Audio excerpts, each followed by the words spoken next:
Buenas noches, soy Ana María Lomelí, estamos al filo. En México, una de cada 3 personas entre 12 y 65 años son alcohólicos, 17 millones son fumadores y al menos 500,000 son adictos a alguna droga. El costo de atención de estas enfermedades es aproximadamente de 61,000 millones de pesos al año. Por eso es tan importante trabajar en la cultura de la prevención. Hoy al filo, Benjamín Huerta, psicólogo, especialista en adicciones, catedrático del Centro de Estudios Superiores Monte Fénix.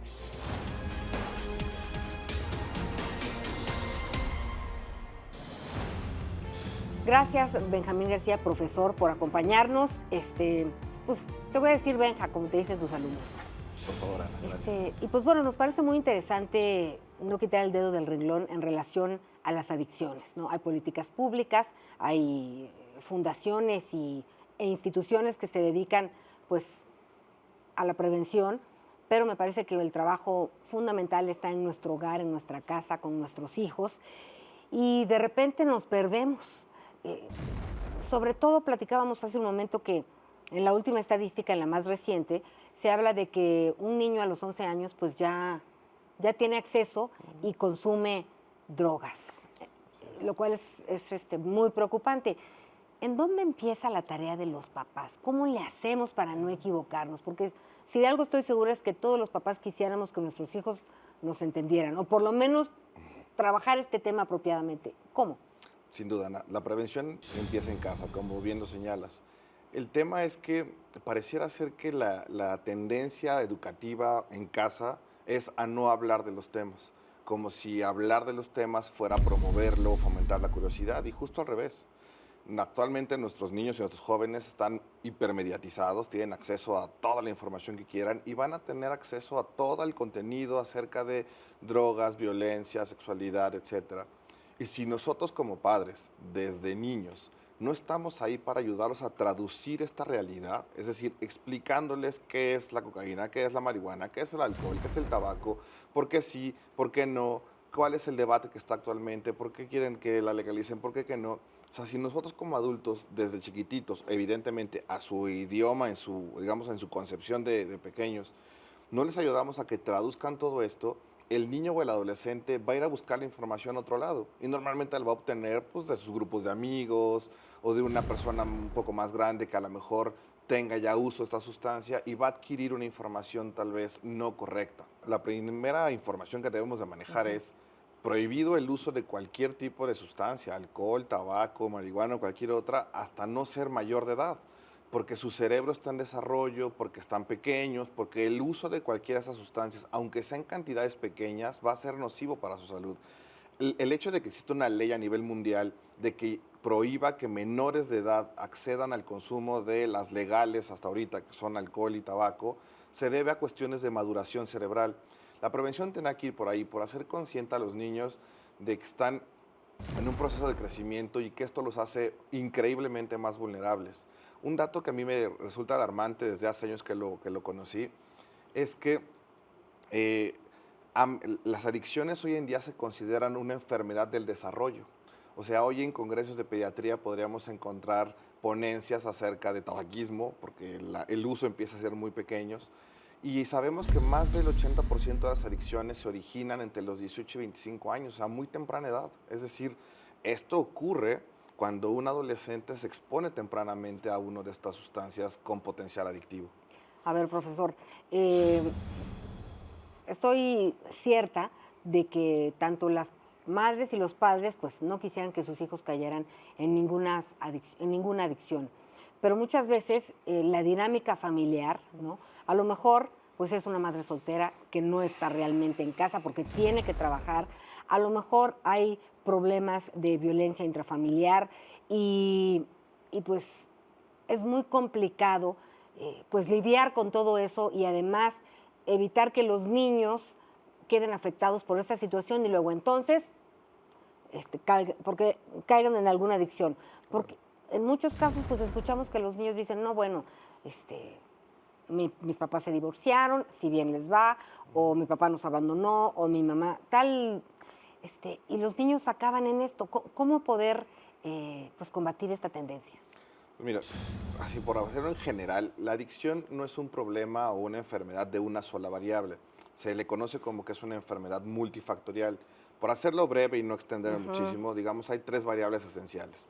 La variable biológica o genética, la variable ambiental, que sería todo lo que tú señalas, papá presente, mamá presente, divorcio, etcétera, y la variable psicológica, abuso, situaciones de estrés, etcétera. Entonces, lo mejor para hacer digamos, para que un hijo crezca sano sería que estuviera protegido en todas sus áreas, es decir, que tenga mayores factores de protección versus los factores de riesgo. Por ejemplo, un ambiente familiar seguro, y con seguro no necesariamente quiere decir que papá y mamá esté ahí, con seguro me refiero que sea de bajo estrés, donde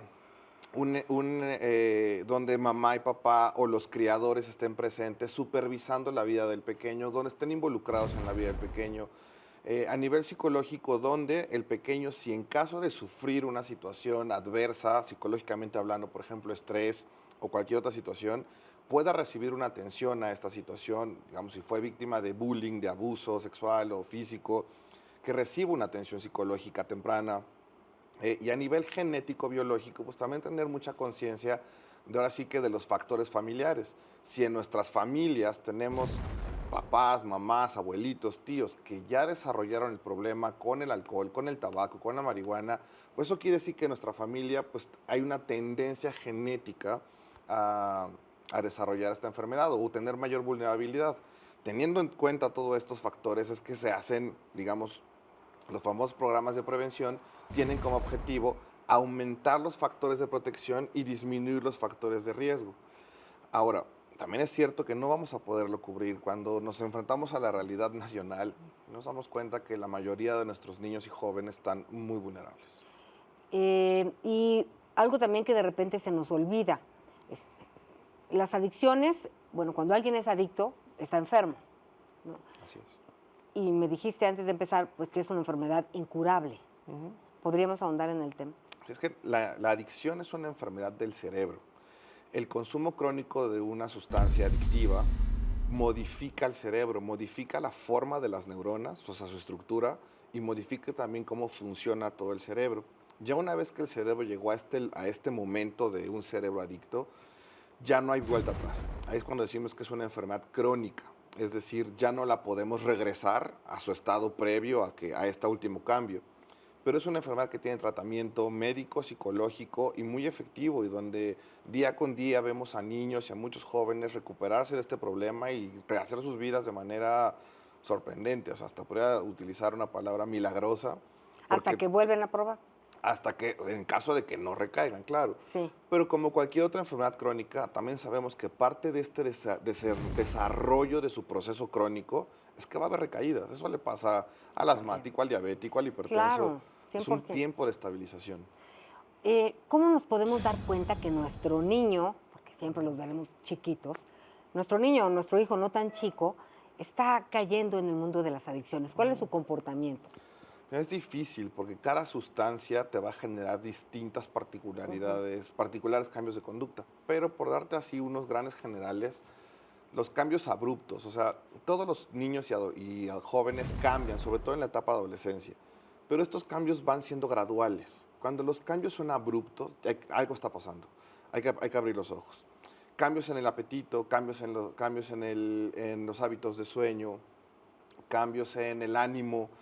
Los chicos que están abusando de una sustancia suelen andar con mucha irritabilidad, empieza a haber mucha rebeldía en general, pero bueno, también esto podría ser conducta típica de la adolescencia. Por eso digo, son como focos rojos que hay que empezar a mirar. Cuando empezamos a tomar datos, de repente lo juntamos y llegamos a la conclusión de que algo está pasando en casa y con una sustancia. Pero lo principal sería eso, cambios abruptos en el comportamiento, cambios en los amigos, cambios en los hábitos de sueño, cambios en el apetito, y que su aspecto se empieza a notar ¿Desmejorado? desmejorado, sí. O sea, aunque son jóvenes y se nota poco, empezamos a ver que se ven... Sí, digo, los padres sí, cansados. tenemos Detectamos, ese claro. ojo, sí. Y bueno, sin lugar a dudas, profesor Benjamín, los hijos pues son una bendición, ¿no? Los amamos, pero esto sí implica que tenemos que estar, pues, luchar por ser padres informados, Sí. padres presentes, eso es responsabilidad y yo creo que estar cerca realmente, ¿no? Ver qué hacen, con quién se juntan, hablar con los otros papás, tener una relación de alguna forma con el colegio, con la escuela, pues nos ayudará a estar alertas y muy pendientes de estas cosas en las que pues un desliz cambia la vida, porque hay quien lo prueba y no pasa nada y hay quien lo prueba y se vuelve adicto. ¿Por qué sucede esto? A ver, una razón específica aún no la podemos detectar. O sea, en la ciencia de las adicciones aún no logramos evaluar cuál es ese factor específico que hace quién sí y quién no.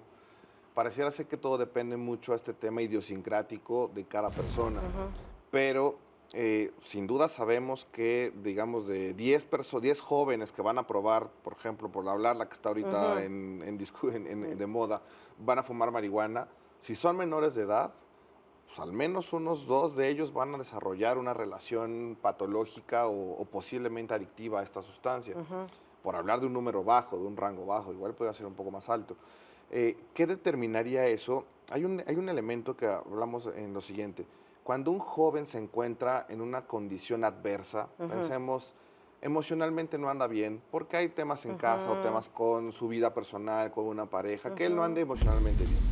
Pero a esto le agregamos que además le va mal en el colegio, además no tiene las grandes amistades y además tiene una facilidad de acceso a la sustancia muy alta. Digamos, este joven al momento de probar por primera vez una sustancia se encontraba con su ánimo bajo o en condiciones, digamos, no favorables.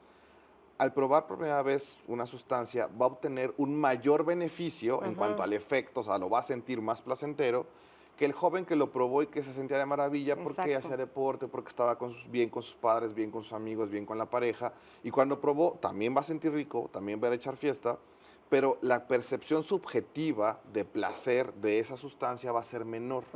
De tal manera que el que lo probó y no andaba bien va a decir, de aquí soy. Esta es la solución. Y el otro va a decir, ay, qué divertido, está padre para de vez en cuando.